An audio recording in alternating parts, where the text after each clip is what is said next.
To the members of this honorable body, on behalf of all of the victims who were murdered or injured on May 14th and their families, we sincerely thank you for the opportunity to speak to you today.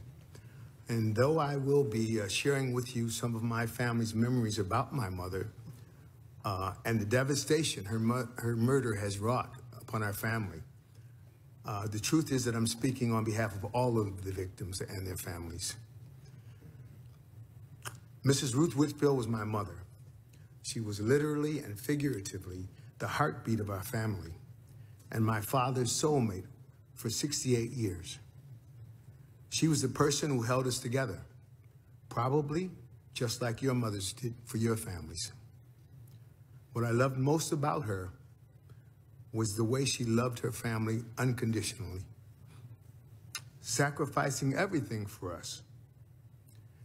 She visited my father at the nursing home where he's lived for the past 8 years almost every day, including on the day she was murdered, to ensure that he got the care that he needed from the nursing home and to supplement that care with her own personal and loving touch. Our lives are forever changed, forever damaged by an act of profound hate and evil. And nothing will ever take away the hurt, the pain, or the hole in our hearts. For her to be murdered, taken away from us by someone so full of hate, is impossible to understand and even harder to live with. But we're more than hurt. We're angry. We're mad as hell because this should have never happened. We're good citizens, good people. We believe in God. We trust in God. But this wasn't an act of God. This was an act of a person. And he did not act alone. He was radicalized by white supremacists. His anger and hatred were metastasized like a cancer by people with big microphones in high places screaming that black people were going to take away their jobs and opportunities.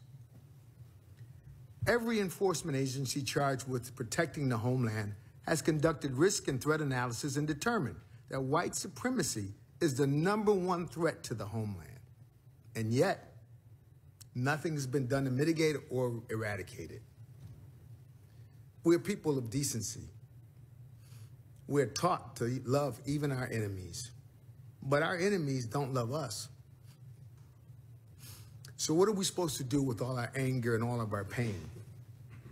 Do you expect us to continue to just forgive and forget over and over again? And what are you doing? You're elected to protect us, to protect our way of life. I ask every one of you to imagine the faces of your mothers as you look at mine and ask yourself, is there nothing that we can do? Is there nothing that you personally are willing to do to stop the cancer of white supremacy and the domestic terrorism it inspires? Because if there is nothing, then, respectfully, senators, you should yield your positions of authority and influence to others that are willing to lead on this issue. The urgency of the moment demands no less. My mother's life mattered. My mother's life mattered. And your actions here today will tell us how much it matters to you. Thank you.